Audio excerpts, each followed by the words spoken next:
hit that 3-minute mark, you're going to hear a sound. And I will be talking slower until Jason cues up that sound. It's going to sound like this.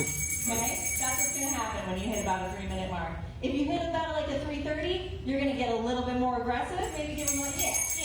It's going to be like that. If you go more than that, I'm going to just slowly walk towards you clapping and making really aggressive eye contact. You're going to like it, but you're going to also have to get off the stage. And there's like a big fall here that could possibly happen. So, don't back away too quickly from me and my aggressive clapping and eye contact. Also, just noting, we do have a step over here, so if it feels like, I know this is maybe new for some of you, we used to not have a stage like this. There is a stair right here. We did put some shims under it to try and make it level, but just know that if there's like no railing, just please be careful up here. If you need a hand, let one of us know, and I'll be sitting right here. Morgan and Josh are sitting right here, and they can help you up these stairs. Questions about that? No, I think we're good. I don't know, that felt nice.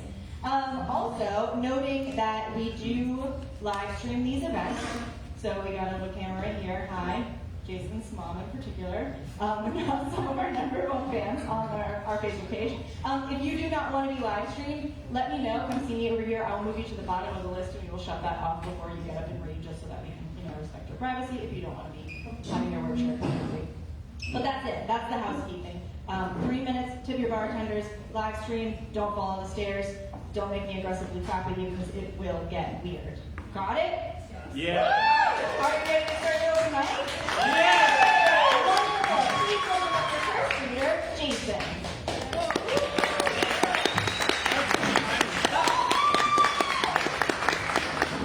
This is a weird one. I don't know what I'm going to read. I was challenged by a fellow poet, friend of the crowd, Elizabeth Scott, to just read what I've got in front of me. So, good evening, darlings.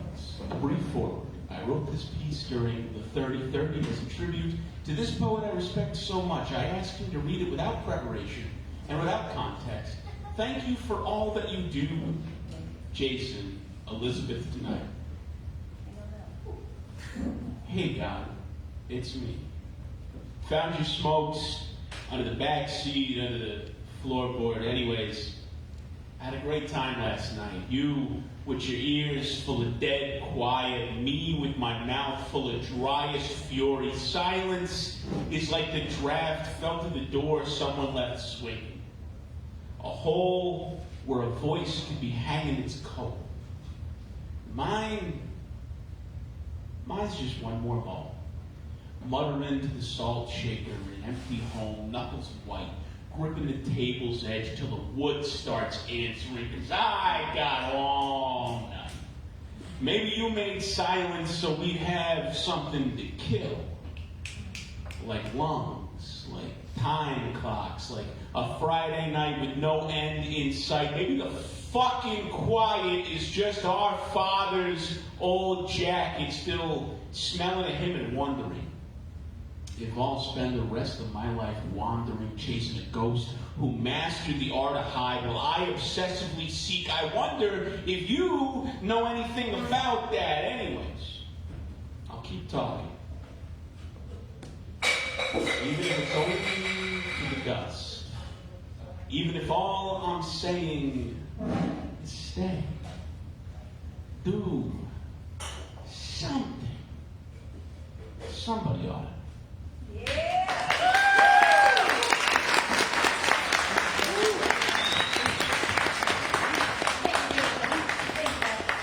Wonderful work.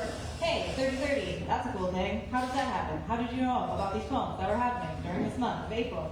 You have to be a member, and then you join our Discord, and then you get special access to prompts that Jason makes in April. It's $25 simple dollars to become a member. You also get a cool bandana. It's in the bottom shelf of Roland, our merch cart, over here on the stage, also deserving of a spotlight. You also get access to members-only workshops and other cool events. So if you're interested in being a member, come see us at the merch cart this evening, and we can sign you up. Or you can visit our website, outloudhsp.com. It's just another way for you to give back to this community and get more involved. So if you're interested in that, come and talk to us after this event. And please welcome up your next reader, Charlie Hicks.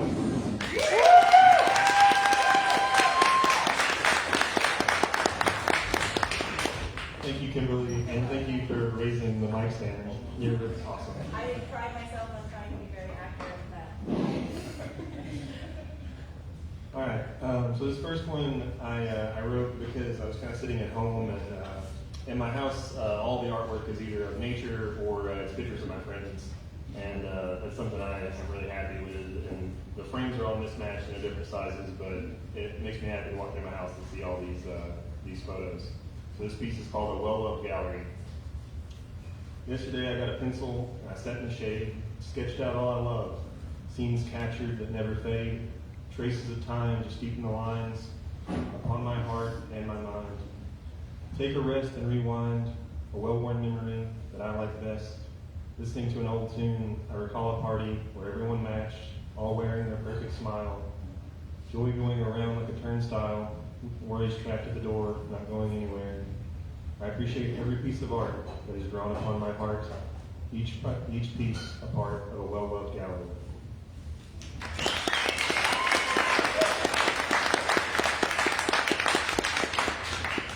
This next piece was kind of inspired by Jason telling me that he was going to read something blind, and then I told Griffin that I should write something in the time it took for me to get up here, so I did. It's called Front Porch Blues. Sitting on a rocking chair, watching strangers walking by, thin hope and strained times, wishing for a better day. Listen to the words drifting by under a gray sky, feeling all alone. I pick up the phone, hoping that a conversation can skip your way to the Front Porch Blues. Thank y'all.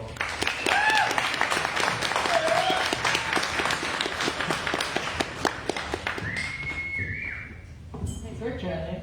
Thank you, Charlie. Very accurate microphone adjustment as well. Skillshare. We did it. Awesome. Wonderful work. I also talked about membership, but another cool thing that Outline Huntsville is doing is that we are giving you our money. That is cool. How does that happen? We are giving away 2 grants for $500 to people in our community who apply, who are doing a cool project.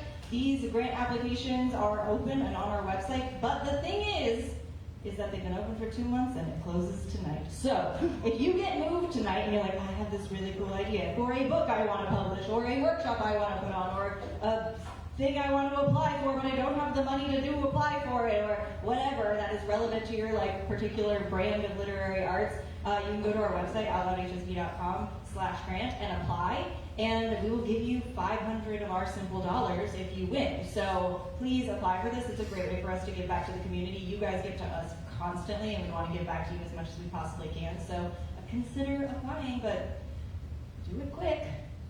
I say, Sunday night, ain't got much else going on after this. Unless you're going to the goose, that might be stuff going on, but you could probably get a couple of friends at the goose to help you make the application look really nice, and then, we're going to judge it, and we're going to announce our winner at our next open mic, so you want to be here for that. Welcome up your next reader of the evening, Catherine. Woo.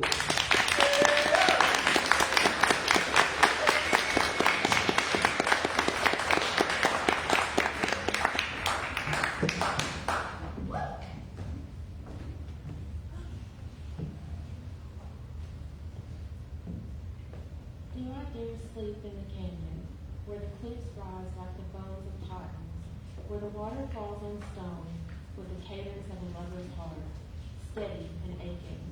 Each echo wraps around me, a pulse in the dark, singing a song too ancient to resist. The night is thick with mist, the air hums with longing. I lie beside the river's soft lullaby, watching the stars drown one by one. Inside the stillness of its surface, I see her, swaying at the edge of my vision, her hair floating around her like damp silk, her fingers coiling as though forming a spell. Her eyes are black marble with a glint of water, as though the sun is trapped behind them, begging for release. She kneels toward the water, fingers trailing the surface, like one who blesses the dead. She does not beckon, she simply waits. I hear the soft language of flowers in the whispered wind, flowers that bloom on forgotten days. Rosemary violets, nightshade and rue, like songs of madness rising from the river. They chant frenzied riddles that wind like vines. My name is on their petaled tongues, but they need no answer.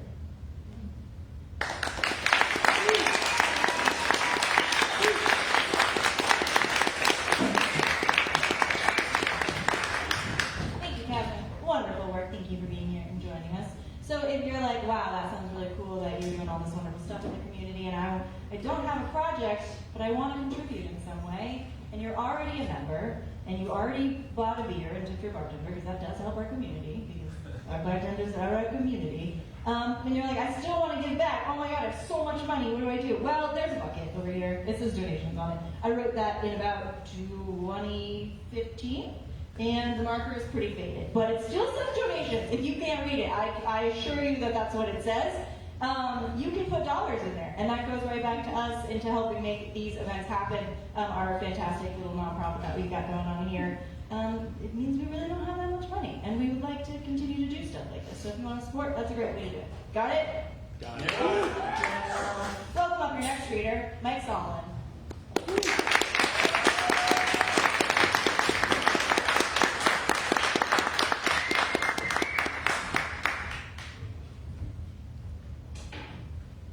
Zarathustra went to the mountain because the valley was full of answers, full of comfort, full of small giants mistaken for destiny. He went to become empty, empty of a pool, empty of echo, empty of the warm breath of the herd. He climbed to the top of the mountain where the air is thin and the sun does not flatter. There, Zarathustra learned the first cruelty. You are not yet what you could be.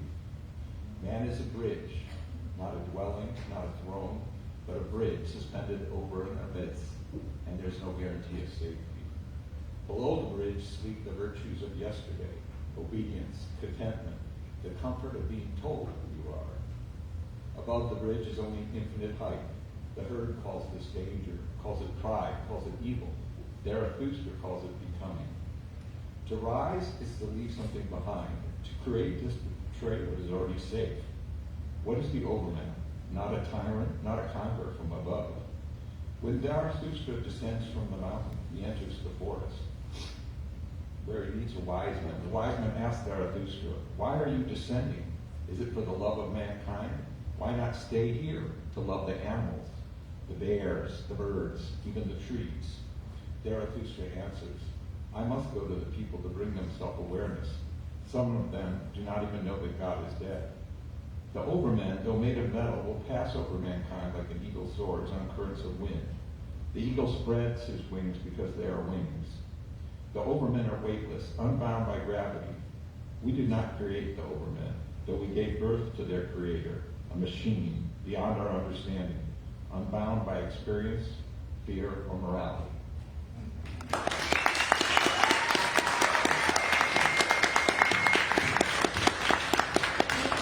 Appreciate you.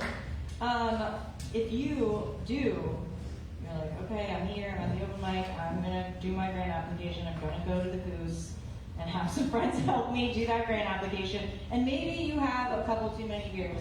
I want you to know, is that Straight to Ale now has a really cool coffee shop that you can come to recover in the morning. They have really good coffees. No one is paying me to say this right now. I don't get paid for being here by them. So, yeah, the coffee shop is really good. They also have breakfast foods. It's like, they have breakfast tacos and stuff. It's really yummy. You should come here for breakfast if you haven't done it yet. I love that Straight to Ale. It's just doing great stuff in our community. So I want you to support them if you can. Okay, please welcome up your next reader, Dylan Montgomery.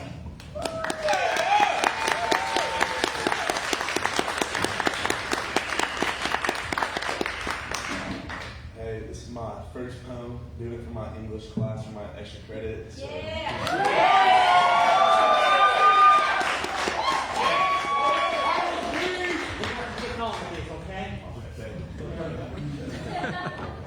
So it's a poem about my dog Bailey. It's just like she's kind of like a big joke here in my classroom. Just a little fluffy dog, but alright. Bailey waddles through the house with pride, a fluffy little marshmallow side to side. Paws go tap tap across the floor. Then somehow she still begs for more. She snores like thunder, daring naps all day, but zooms around when she's come her way. Her belly jiggles when she runs to play. making everybody smile every day. Chubby and goofy, loyal to, life feels happier because of you, baby.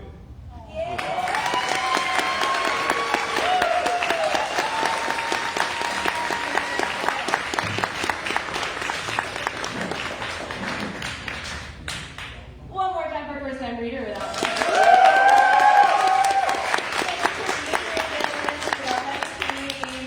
wonderful, wonderful work. If you want to come back, third Sundays of every month, right in this room, free, open to the public, doors at 6, show at 6:30. Invite your friends. It's a real good time.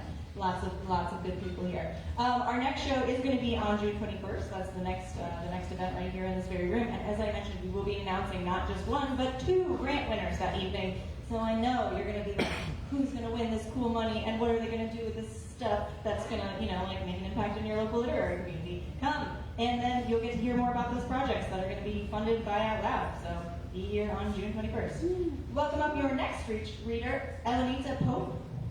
So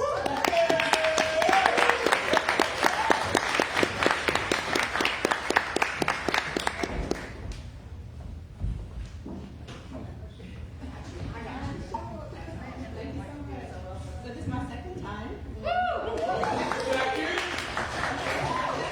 It's coming out. Yeah! What we bring, so be on the lookout. This is actually, I'm going to read 2, but these are from my new collection. And the first one is called The Forest. They took down a forest today, not a big one, but trees lost their lives just the same. A lone thistle stands, purple bloom in protest, but nothing can be done to save it. 1,000 years undone, dust and smoke leave trails. Not human, no cry of loss or mourning, no mark of grave. But deer will no longer roam here, nor squirrels frolic. No birds to greet the morning, no safe place. All gone, in an instant, wood and grain, no match the blade of metal. Tomorrow, cars will ride on asphalt plains, and no one will remember this once was forest.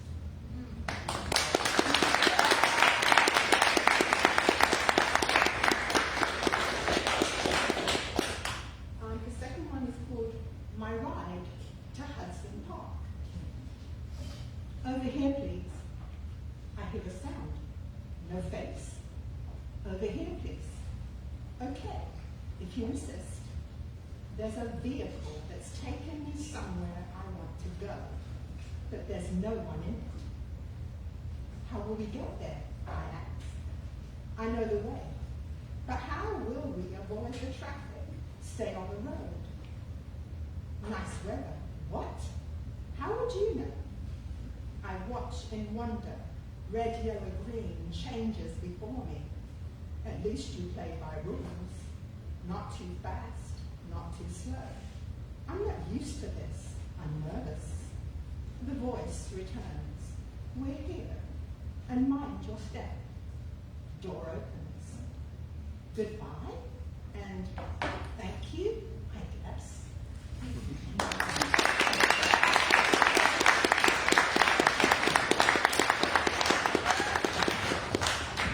One more time for a second time reader.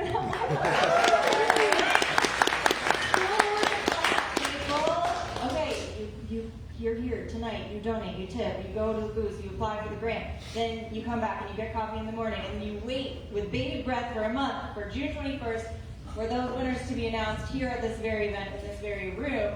Also, just going to say that you might want to bring a little bit of extra cash on June 21st because Athens State University is going to be here selling their Lit Mag, but they're also going to be doing that in promotion of their 4th annual Summer Writing Arts Summit, June 25th to 26th. This is a really great event that gets put on over at Athens State University. We were part of it last year. Really great to have more events supporting literary arts in our community. So show on up. Get a Lit Mag for yourself, learn more about that event. That's all going to be right here in this very room on June 21st. Got it? Welcome up your next reader, Giannina Gabriel.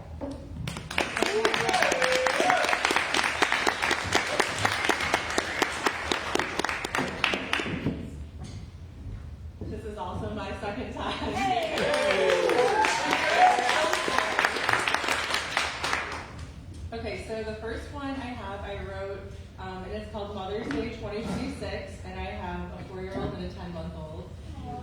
And so this is kind of just the vibe for Mother's Day. Do you think this Mother's Day we could find a place to scream? Yeah. Maybe if we scream loud enough, we'll tear the tight grip from the seams. Maybe if we all hold hands, we can create another world where accountability flows and equality is real. We'll wake up from this nightmare and we'll look into our daughter's eyes, seeing passion and potential, catch it all on fire. We'll cut flowers for a vase, we'll burning lies and haste. If the whole house burns down, then it wasn't really for us, just another thing to hold us.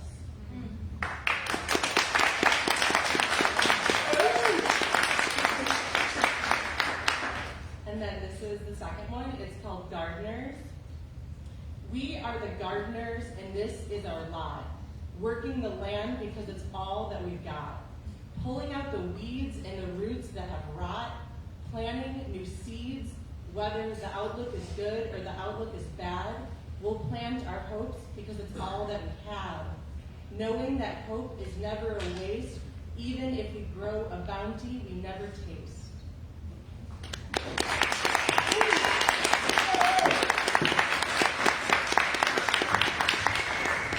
One more time for a second time reader that one. I just like to make people clap for you. You can tell me anything, I'm going to try and make them clap for you. That's my job up here. I think I'm pretty good at it sometimes. Awesome. Please welcome up your next reader, Andy Good.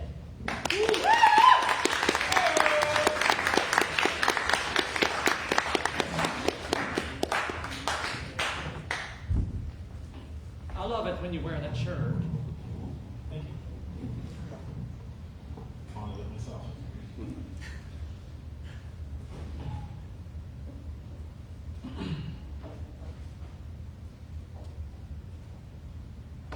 What is my final form?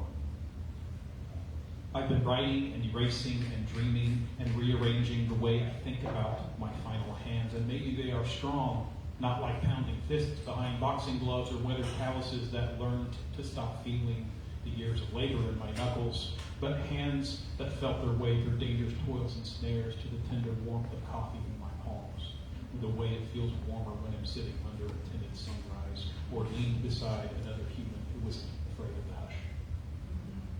And what if my knees are thin from all the times the breeze blew like a prayer through pines, and I knelt low to hold the flowers they raised from the dead of winter, let them shake and stiffen to minister to my aching hip tenderly from all the times I loved too hard to bend any way but lower or too far to ever regret my heart being broken.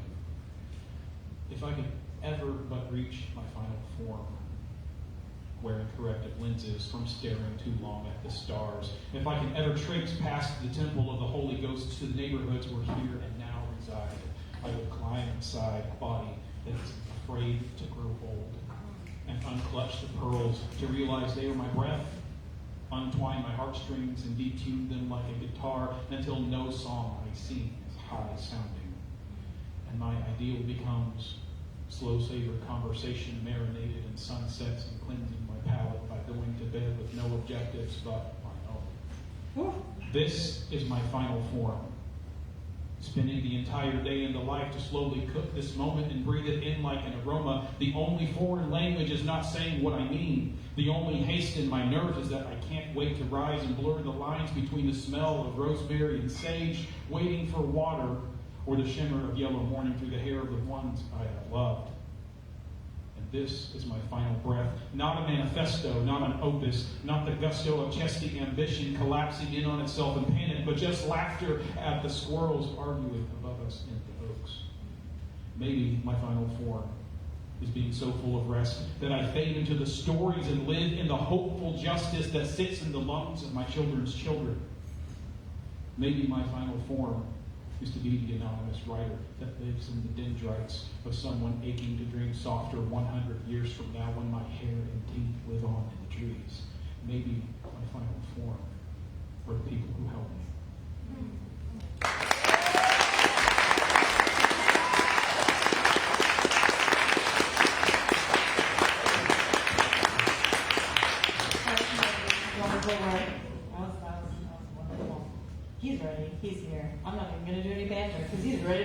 the stage. Please welcome up Max.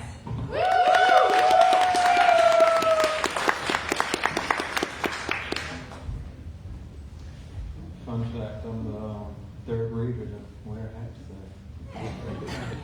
No shit. Life can be like traffic lights when changes dictate motion. And those changes we can't control. Plus the time waiting for those changes can be irritating. But once you get older, those same lights reflect brighter in your rear view. Some memories I wish weren't true, but I knew that idea was just a lie since it only complemented a small picture.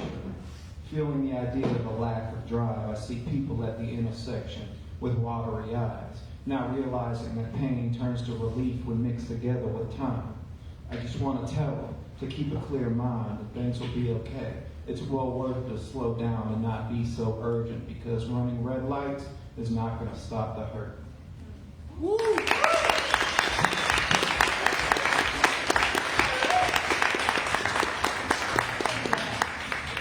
You may be wondering, Kimberly, why aren't you using the stairs? And it's because I shimmed them and then Jason thought it wasn't good enough. And he put more napkins underneath the stairs to shim them better than I did, and I'm rebelling. I'm climbing up and down. I refuse to use the tools of man. Get up on the stage, my damn self. I'm gonna tell him. All right, welcome up your next reader, Grant.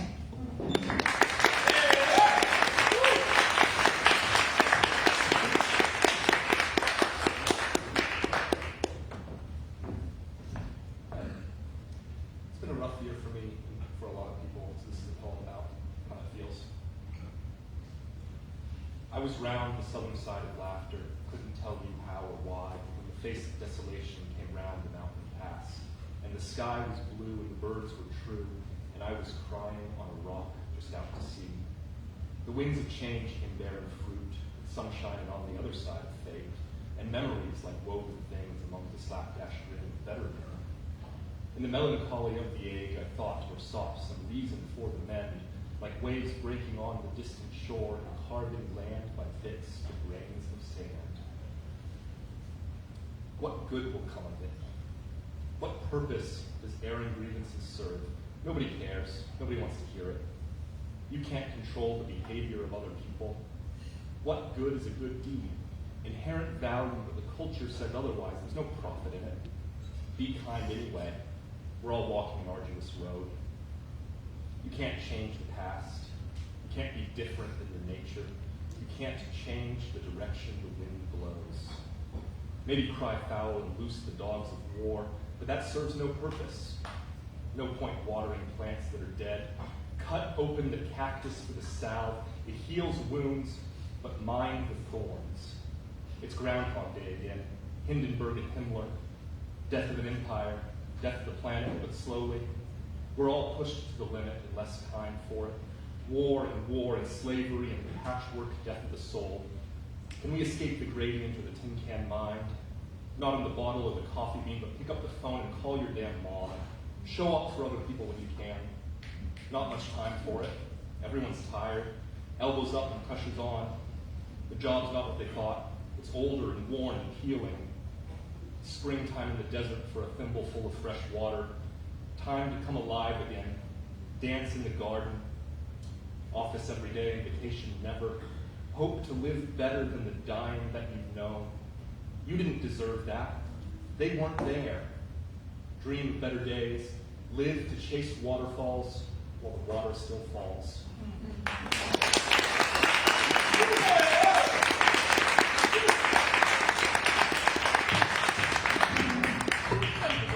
Appreciate you being here. Community is important. Times are tough, so we appreciate you sharing. Hey, we're halfway through our open mic. How are you feeling? Woo! Yeah!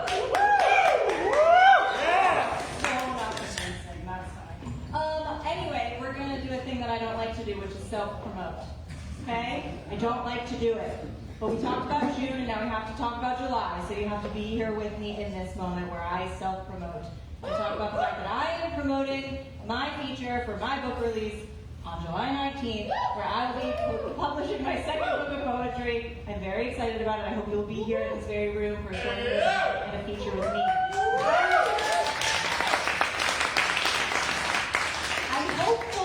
My humor this evening has convinced you to come, but it has not. I'm going to read some of my poetry for you right now, just so you get a little taste, and maybe you'll want to come and join us in July.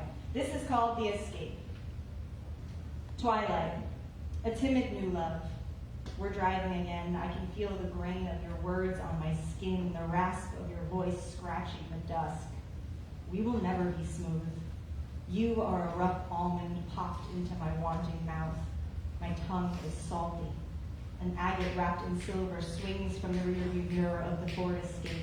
Above the car radio, sweating static into the humid night air, swirling between the open windows, down I-565 east, aiming for a new home. I must remember to call my mother and thank her. I never do that enough.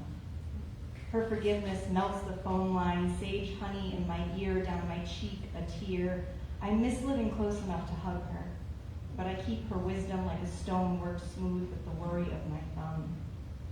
I shift my weight, adjust my spine to lean in closer, not with a defensive bend, instead leading with a heart unfurling open to the wind.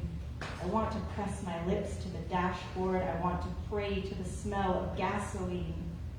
Carry me away. I promise I won't try to take all this darkness with me this time. I promise it can just be us trying to be better than before.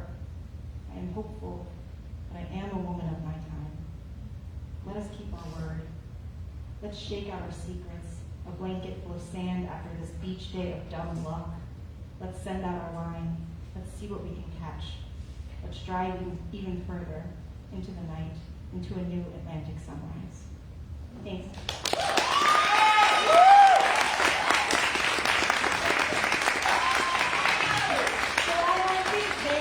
More poems about love, and then about not love, and some sad stuff. July 19th. Sunday.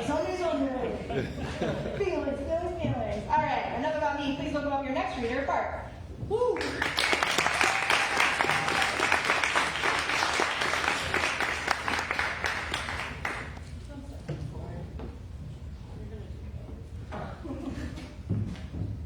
Hello, everyone. This is my first time reading.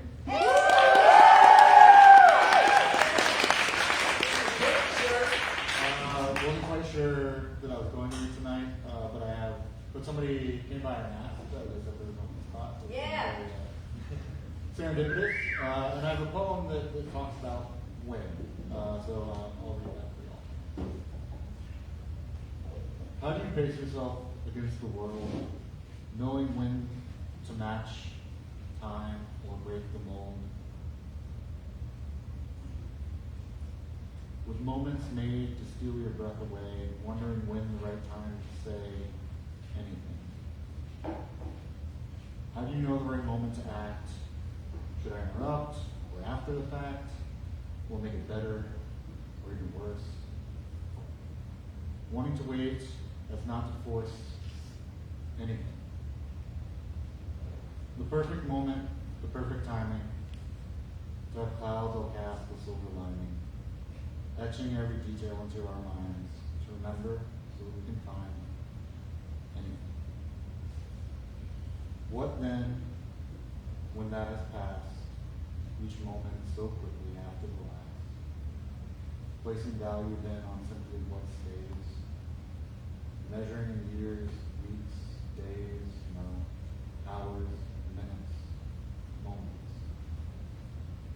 If I knew today would be our last day, and I only had 3 words, well, I'd say.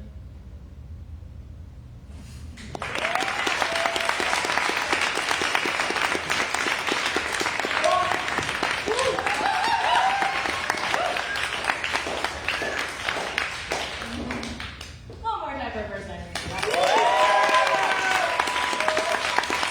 Thank you for being here. Thank you for filling spot 11, the last spot on the list. I love that you guys, there's like clearly a strong part of people who want to sign up in the front, and then there's like a lot of people who want to sign up at the bottom, and then the middle spot is just the one that was left. That's very good. It was meant to be. Thank you for being here. Please welcome up your next reader, Skeeter Michaels.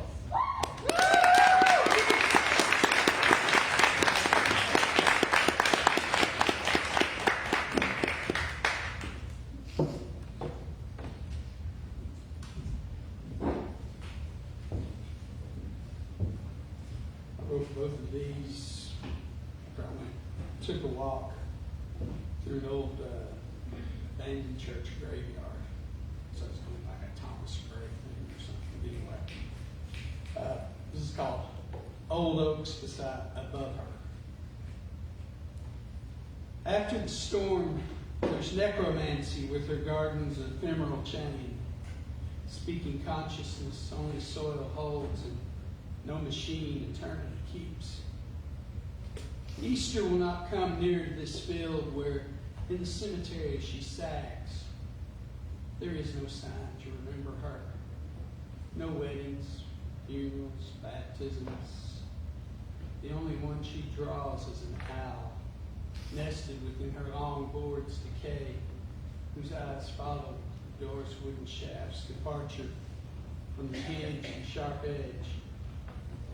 Her mouth gives out no despondent cry as branches slow drip of passing rain through the holes of her long broken crown on rotting rafters, aprons, and leaves. Some spots channel the forgotten slang with the shorthand meaning of a song. Her fellowship dwells with full silence, and nothing alive is in her womb. For dead are not found in the graveyard, but inside the boarded shut buildings, forgotten sermons, lost revivals, and praise, giant oaks above her, alone recall.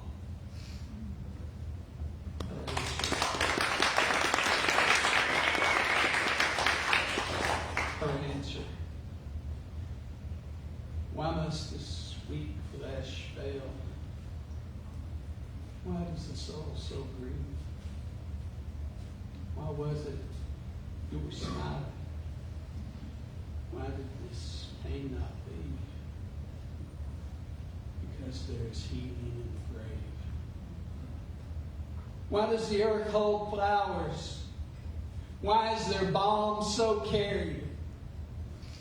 Why do they soon return? Why are the dead still buried? Because there is healing in the grave. Why is the stone so heavy? Why do the soldiers sleep? Why does an angel ask, why have you come to see me? Because there is healing in the grave.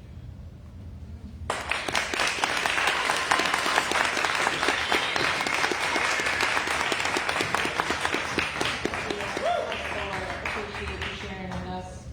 All right, we're cruising right along. Please welcome up your next reader, Griffin.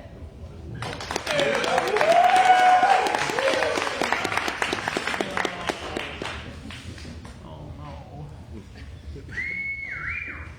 We love you, Griffin!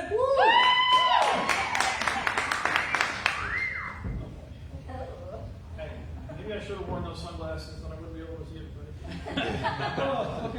So first things first, content warning for suicide. So if you need to excuse yourself, I'm going to yap for a little bit and you have time. Second, on Tuesday I saw a musical performance by a rapper called Damage, 3 instead of E. Music is very good. I listened to it all day last Wednesday, and then for not completely unrelated reasons, I got really depressed when I came home. And so for no more than 3 minutes, that is going to be all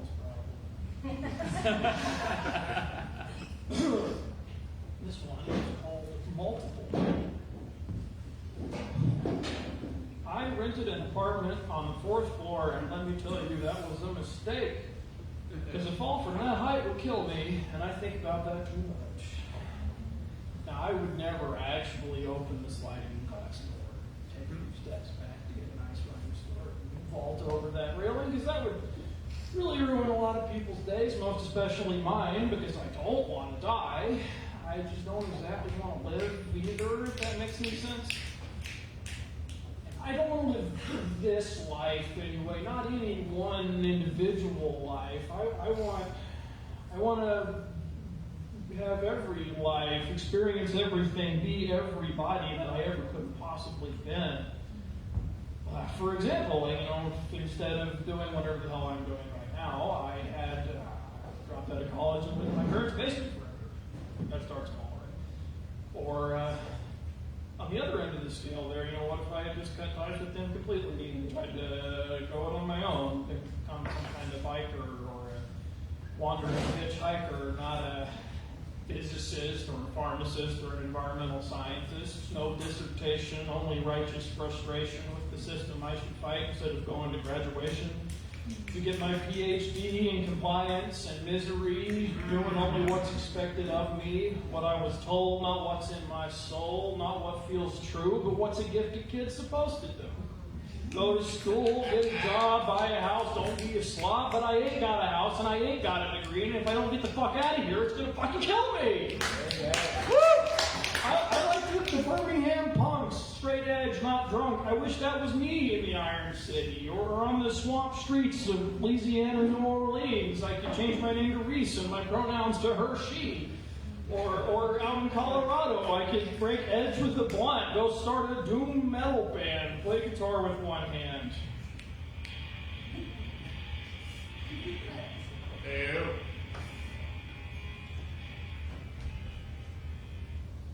I guess all I'm really trying to say is I'm a mess. And I don't really want to stay in this life that's killing me. Other options throwing me. Every branch of life's decision tree except the one I'm hanging from. I don't gotta be a rock star. I don't gotta even go that far. I just need some food to eat and a book to read. That's all I really need. Maybe some peace and quiet. Quiet in my bed. Quiet in my head. Just let me be alone. Or let me be dead.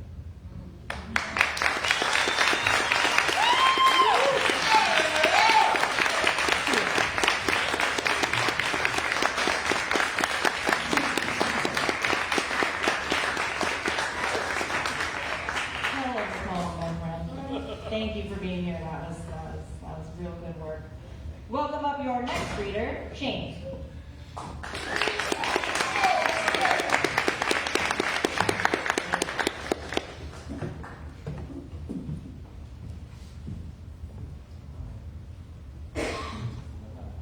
Hi, everybody. Hello. Good to see you all. So I would be remiss if I didn't read some form of Japanese short form poetry. But I do. This one's actually a haiku this time. Wow. Here's a haiku about a pretty girl.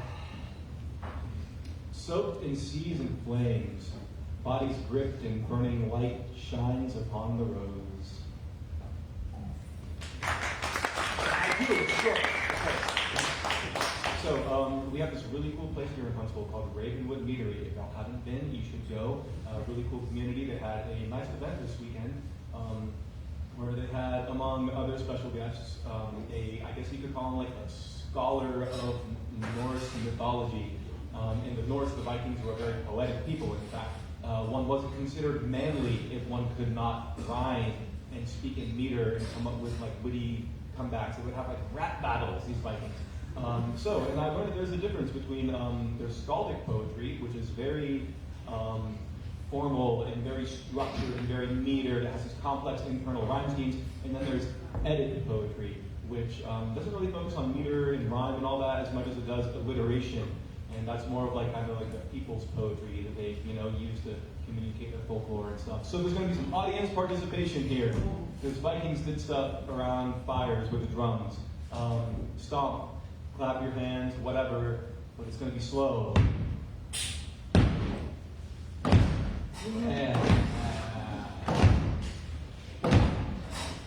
Vivid visuals, vibrating, voluptuous, gyrating, dancing to the drum. Dance delirium, moving through the moonless night, blending souls with speed and might, freedom in the flames, freedom in the games. Holding on to hope, two hearts have eager heat, our missing halves, so too confuse the one. You have just begun. Staring at the stars and stealing side-eyed smirks and laughter steaming, fire in the field. Fire we can feel. Nice. Oh, good job, guys. Well done. So, if you have time, rhyme for like 4 more lines, and if I can find it, I used to play a bard in Dungeons and Dragons. And I would write my own vicious mockeries. So, there they are. Okay. Was that Jason? Was that Jason? That was an accident? Okay, it's only 4 lines, so get with it. I need a number, 1 through 3, somebody. Okay. I heard, oh boy. I heard 3 first. Mom, forgive me. They asked, please help us, be cunning and strong. But as soon as you started, it happened all wrong. You just cannot do it, your head is too thick. Which no one has said about your needle dick.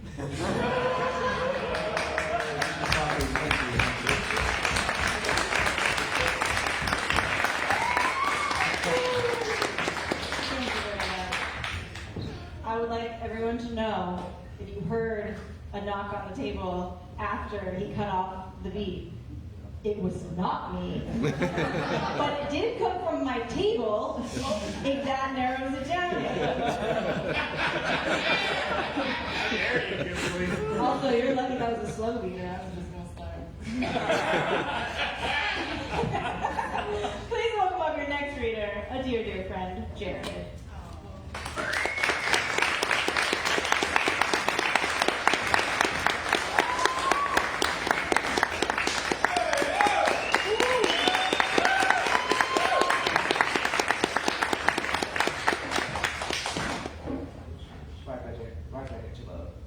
How's everybody doing? I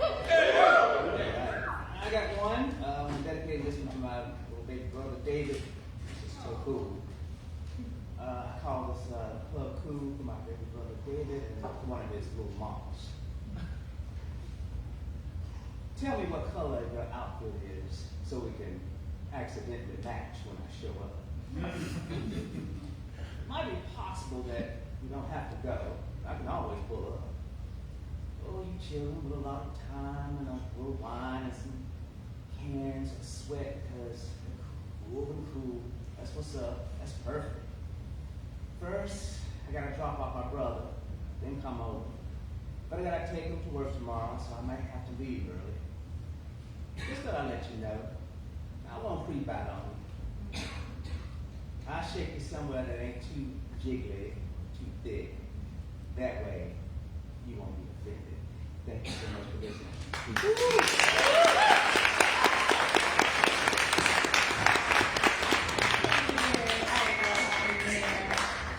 Your next poet, you've already heard from tonight.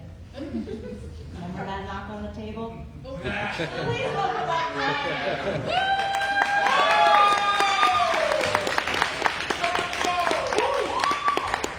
Thank you so much, Kimberly. I appreciate that, and I would never forget it.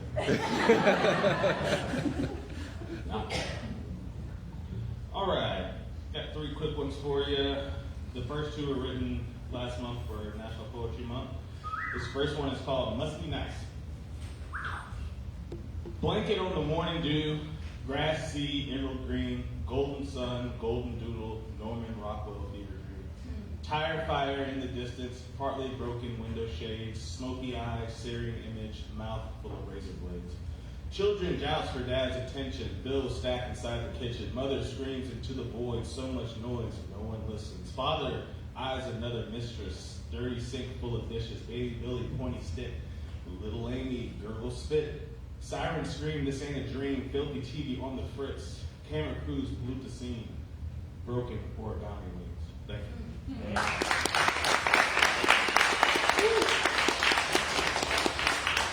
This second one is called Fried Heart. As you crest the Walt Whitman Bridge, the city almost looks lovely. Clouds lean low to kiss rooftops, wrapped in layers of exit ramps, worn like an ornate belt with way too many trinkets. On the north side of town, beauty looks a little different. Row houses as far as the eye can see collect cultures, each petri dish fusing struggle with seasoning, sharing stripe and saute pans, garlic, oregano, doenjang, and piri-piri all play together at the same corner store while their parents trade war stories. For a moment, this so-called grand experiment makes sense. The American dream lined around the block of a Puerto Rican-owned shop was the best Korean wings, and when I say I want them fried hard, they know exactly what I mean. Thank you.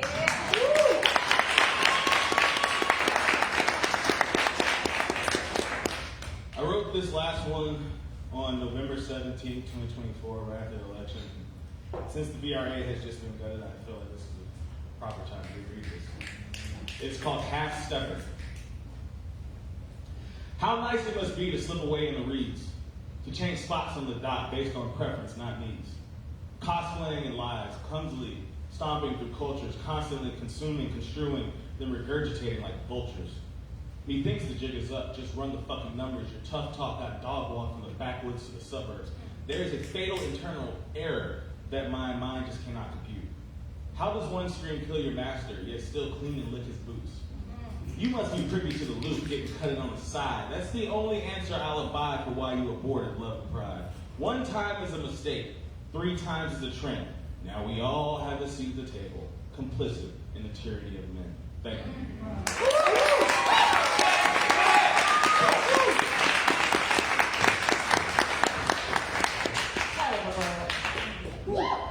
Thanks, Brian. We're nearing the end of our open mic. If you did not have enough reason to join us next month, because it's going to be June 21st, we're going to announce the grant winners, Athens State University is going to be here. You are also going to see this next reader host for their very first time. Please welcome up Wolf.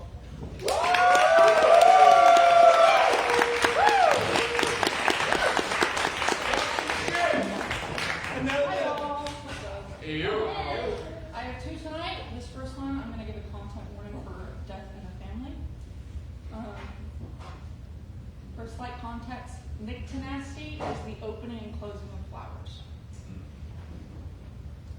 Nictanasty and the Waiting. The closest I ever felt to believing in a God is when my grandfather held out his hands to me, full of fresh wonders, cupped like they were his own loved creations. A grasshopper, a frog, a caterpillar, always something squirming. He bade his grandchildren reach for the creatures, to release them out in the garden, blackberry hedges outlining this small Eden. I laughed today, 20 years later, when realizing why spring made me think of him. Stupidly simple, really. The flowers. Wish it was the wonder of their beauty, growing impossibly down the road despite the exhaustion, no. It was his name, the only thing I remember giving him, Poppy. The last look I got of him was watery, whining, had carelessly run through his nursery, a touch overgrown, and stepped on a bumblebee. Big toe squealing, crying, wee, wee, wee, all the way to my grandparents' bedroom, where he planted himself more and more. Wailed the bug had stung me, threw myself on the bed, full of wheezing grape hyacinths, mist flowers, bluettes. Flowers don't speak, but comfort was there anyways. A season later, Mom wept over the phone. I didn't believe her. The flowers were still blooming. When they told me he'd gone to God, I knew it could not be true. He had not gone far. I stepped outside and waited for spring. Thank you.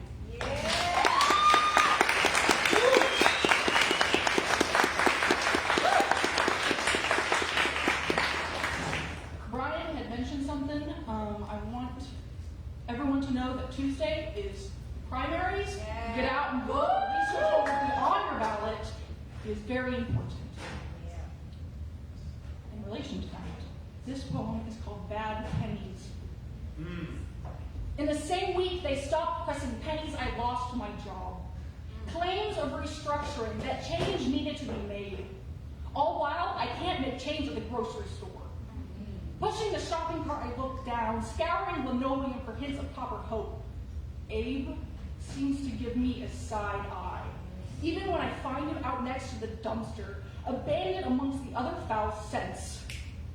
But even the most oxidized, scratched up scrap joins my meager dragon's horde, lined in a row, tight in a sweat-slicked fist. Maybe I gain a lick of Lady Liberty's fire. But clutching this close does nothing to rinse the coppery taste out.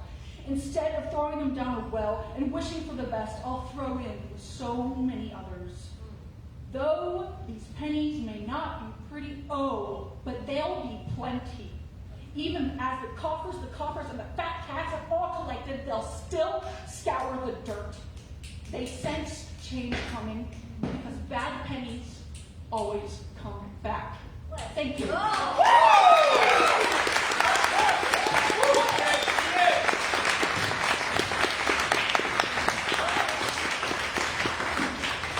shit, Elle. You want more of that? June 21st, people, right here in this room. Elle's gonna host for you. They're great at homes. They're gonna be right up hosting. I'm sure of it. Please welcome up your next poet, Maya.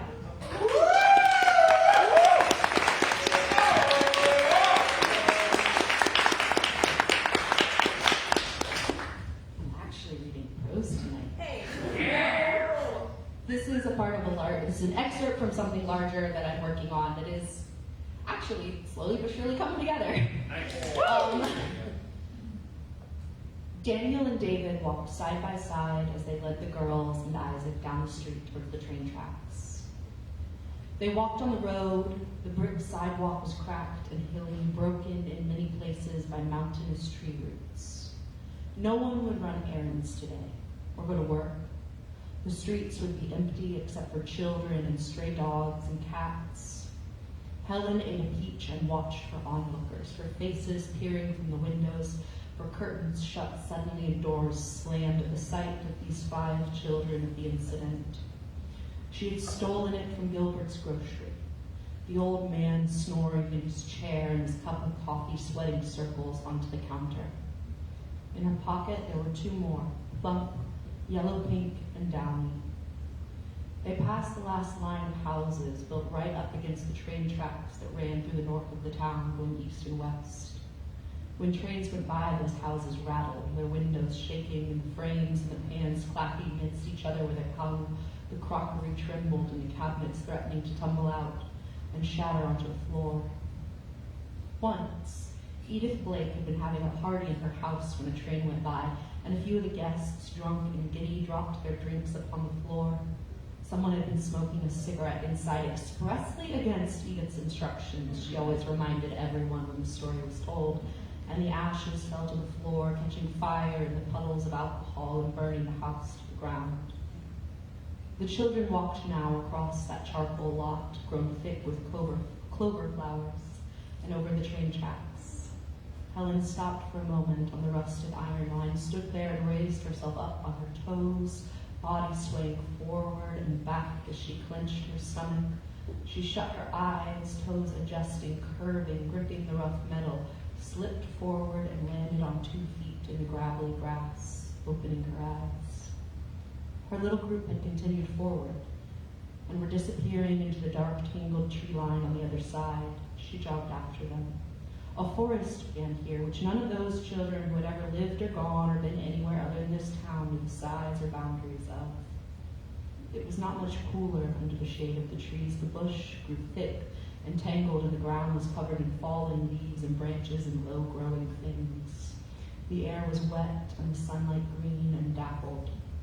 None of them spoke as they followed Daniel. He walked the path as if it was marked, his fingers trailing against tree trunks and grasping at leaves. They were going uphill through a copse of eastern hemlocks when he stopped suddenly and pointed ahead. Thank you.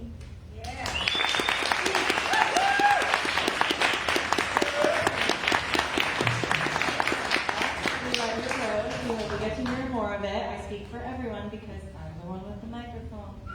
We've got 2 more readers under open mic. Please welcome up Lucas Green. Woo!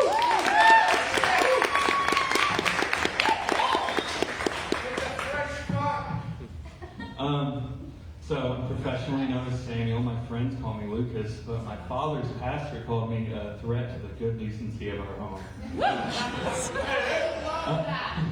I was gonna do a poem I had memorized. It's gonna be real emotional. I was gonna point at some people. But then the Supreme Court went and did what they do and pissed me off. So I've got two for you tonight, both in the spirit of election season. The first one, if you watched any public television in Alabama in the last couple months, you will know who I'm talking about.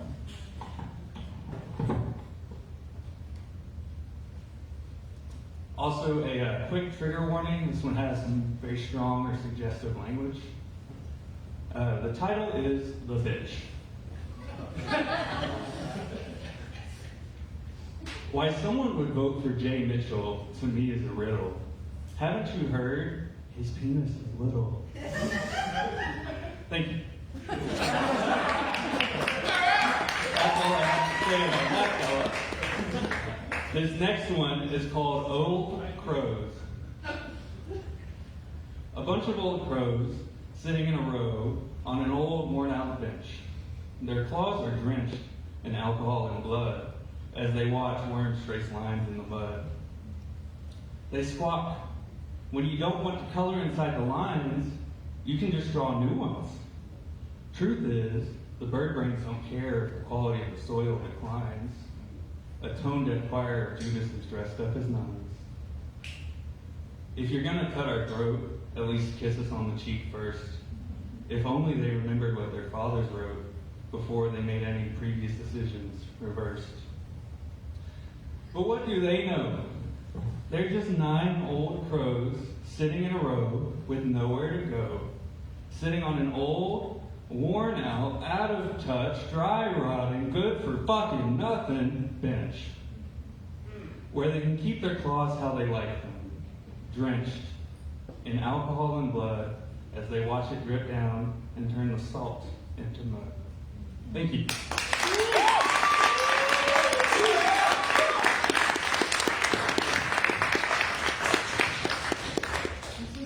Anxiety. Who are you going to point at? Was it me? Me? No. Who's going to get pointed at? I have to know. Maya, was it you? Probably. Oh, damn it. We're going to have to talk about this later. All right, you've got one more reader on your open mic. You think you're ready, but you're not even close to ready. Please welcome up Elizabeth tonight. How are we doing?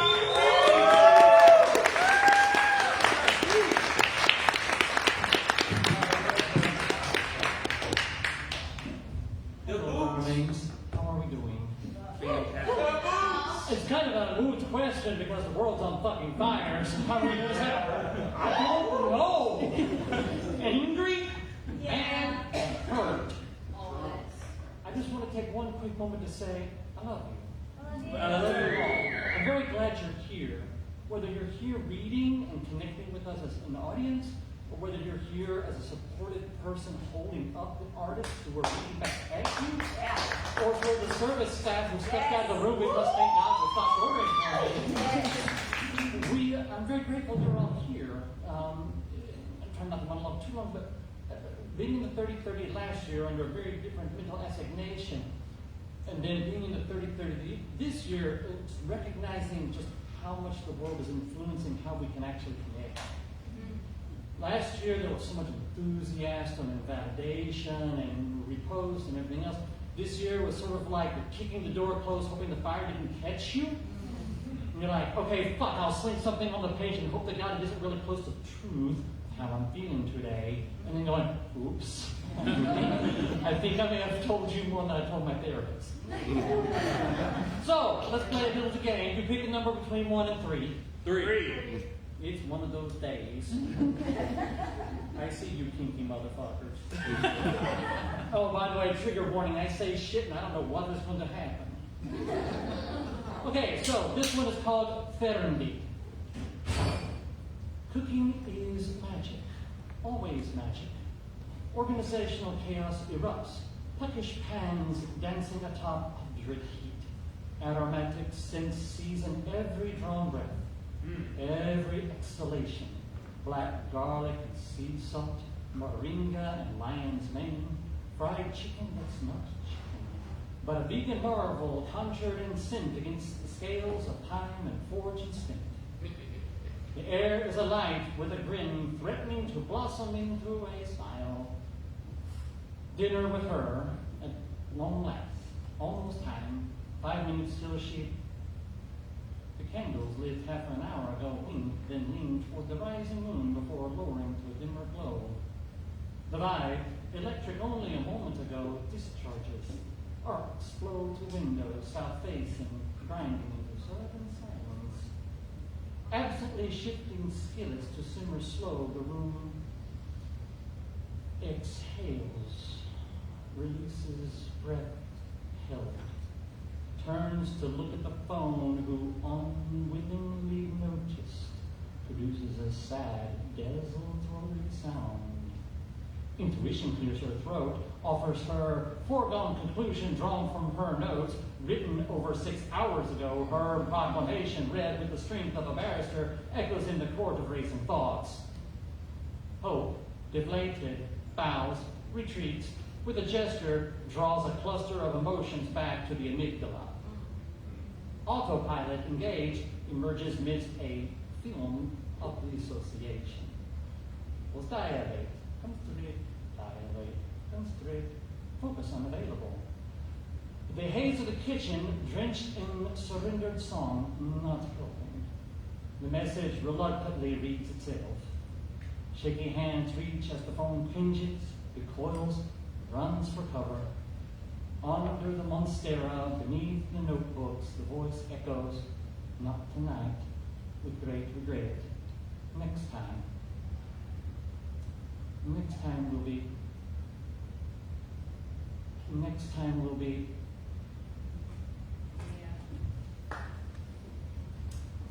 Fine. God damn it, fine. 2 or 1? 1. When? Oh, you are injured. Okay. Unwrapping TJDC.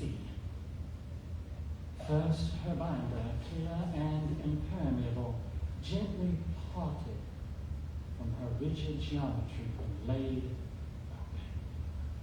This thin, glass-like binder splits open a long, formal garment, far simpler matter, comprised of precise folds from top to bottom. I woke to slow my breathing, grasping for patience. Draw the moment out. Transmogrify reality, distend the flow of time before Picture her now across the kitchen table, only a few short feet from the stripped window, radiant in silence and perfectly pliant from the heat of my hands. I gaze at the patio beyond, the garment a crumpled heap, near forgotten in the wastebasket below. The intricacy of her foil here in the trenches of late Western capitalism will not suffer mockery. Holy reverence, I plunge like a drowned swimmer, questing for air through convoluted folds, switchbacks and double binds, stroking towards the epic moment of dark, naked revelation. Later I struggle to write, to capture words, the unspeakable, the nonverbal. I cried in mute beauty, Iris. She gazed into me and through me, her squares bending and tearing. There were terrible moments of silence, and everything froze. What I will say is this. It was unnaturally quiet on the 5 that Saturday afternoon. The discordant jangling of chimes in the mid-distance, muffled by the filter of the portal buzzing in the aether between the planes. So when I listened very closely, my breath, a hair's breadth from her foot, my aura brushing hers, when the last scrap of silver lingerie surrendered, her moans and mine intermingled. An imaginary duet as I savor every last dark morsel. Oral copulation complete, nothing remains beyond dark stains around my lips, stains that match your own sweet excretions cooling down below, the portal humming with agitated exasperation past reflections in the afterglow. Life is blank.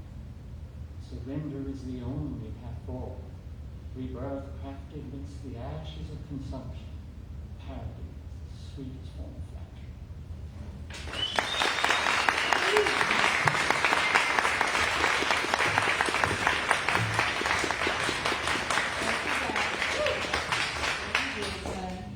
We never finish at the same time. It's so hard to do. Not to the oral poem. Did you get it? Did you get it? Right. Give it up for everyone on your open mic this evening. Third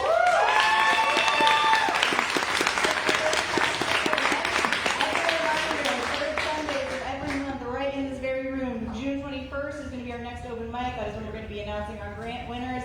Also, Athens State University will be here. Also, Wolf will be hosting. You don't